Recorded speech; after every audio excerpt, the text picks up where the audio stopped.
So on a night where we certainly did not play well, uh, in particular in the first half, and in particular in the first 7 or 8 minutes, more than anything, we were able to come away with a double-digit win.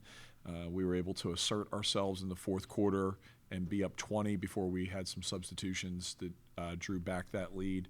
Um, I told the women, we've put them through some a really tough time in the month of November. We spent 3 weeks on the road, and when your off days are traveling days and you're traveling 8, 9, 10 hours, that's not easy to do. And then you come off a very emotional loss to our rival across the town. Um, we would have liked to have had us play with a greater sense of urgency and energy early, and we didn't do that. That's obviously very disappointing. But to come back and to grind one out when you're not playing well is a good sign. Obviously, we're really happy with how Laya Soleil played, but also Amaya Hamilton played very good defense on number 24, the Dawson girl for that. I'm sorry, number 25, Jordan Dawson from Akron, who's averaging 24 points a game. To hold her to 4, I feel really good about how Amaya guarded her and then how we as a team defended throughout the game. Speaking of that defense, Dan, you guys made the switch from the zone to the man. Just what led, obviously they scored the first 8, but just what made it the quick hook in that moment, just scratch the game plan and we're going to this? Uh, it was the lack of energy. And also, we switched our D right before the game began because they changed their starting lineup around. We were really surprised when they did not start the local player from North Allegheny, Rachel Martindale, and we were concerned about being able to guard the way we wanted to in our game plan. So we went zone, and they hit a couple shots, and when people hit shots and we don't hit shots, we have to find a way to have energy. And so that tonight was putting 2 seniors in Laya Soleil, who gave us offensive energy, and then Hallie Bovell, who you can't say enough about. Hallie defended her butt off. She took at least 1 charge, maybe 2, and was involved in maybe 3 or more. And then Hallie knows the offense from every position. And we still have some young people that don't know the offense. And so, when you're not playing your best, you need to have those people in there who know how to execute assignments. Laya's vocality and assertiveness in the post was very present tonight. How do you think specifically in the second half that became more contagious and opened the paint and the court as a whole up? We felt like we held an advantage against Akron, whether it was Precious, Snasia, or Laya, that we had the advantage in the post. And I like number 34 for them, the Bass girl. I think that she didn't play as well tonight, but I think she's a good, solid player, athletic.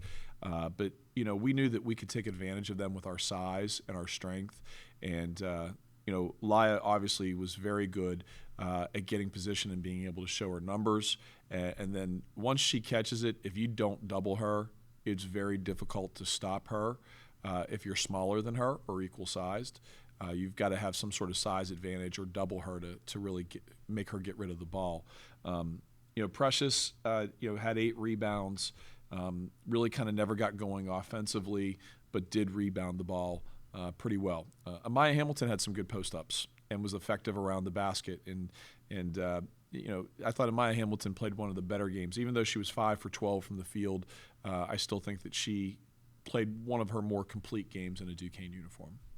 Another Laya question for you. Now we're a little bit less than 2 weeks back from her return from injury. Just what does a game do like this for her confidence physically and mentally? 25 minutes for her and 24 minutes for Hallie Bovell are a lot of minutes, and probably too much.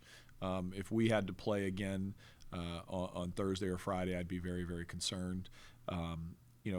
But we had to go to her, and we had to ride that horse, that winning horse, you could say. We're not in shape with some of the people returning, and that's to be expected.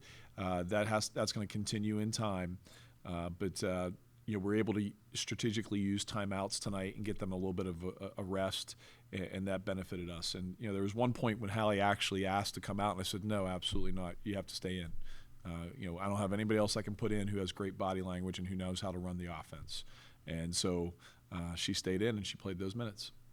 How important was it for this team to see the way you guys closed this game out in that second half on both ends of the ball, just seeing the ball go in, stringing stops, and just building confidence with each other?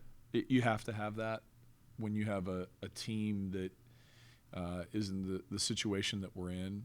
We're trying, again, in normal times, we wouldn't be happy in any sort of way.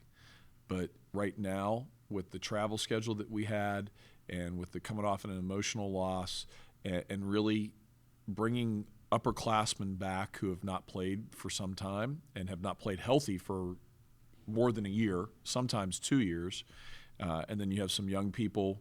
We're a work in progress is the easiest way you could put it. So when you're a work in progress and you can have some success and you can grind out a win, you feel pretty good about that. How do you feel this team is better than what it was approximately a week ago after the long lead loss? Or do you feel they're better than since then? Or is it tough to gauge? I think that's tough to gauge. I don't really know that answer right now. I wouldn't want to answer that without watching film of this game. We're happy we got a W, and we'll leave it at that.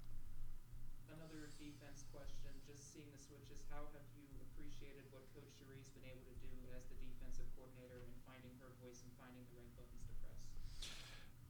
Cherie has been outstanding as an assistant coach. She is my right hand, and it doesn't just go to the defensive end. She's incredibly thorough on her scouts and everyone else's for every game. I don't know if I've been around, and we've had some good assistants here with Matt and Rachel and Eddie and Vanessa, and I've been around some other good assistants. Jackie Smith's the head coach at Furman, and Mo LeBlanc's the head coach at Brown, and I've worked with some other good assistants. And Cherie is as thorough and as intelligent and basketball high IQ as anyone I've ever been around. She is a very bright star in the profession, and I think people will see that as we continue to win. We defended well today, but it has to be consistent, and right now we're not consistent. So there's no kudos.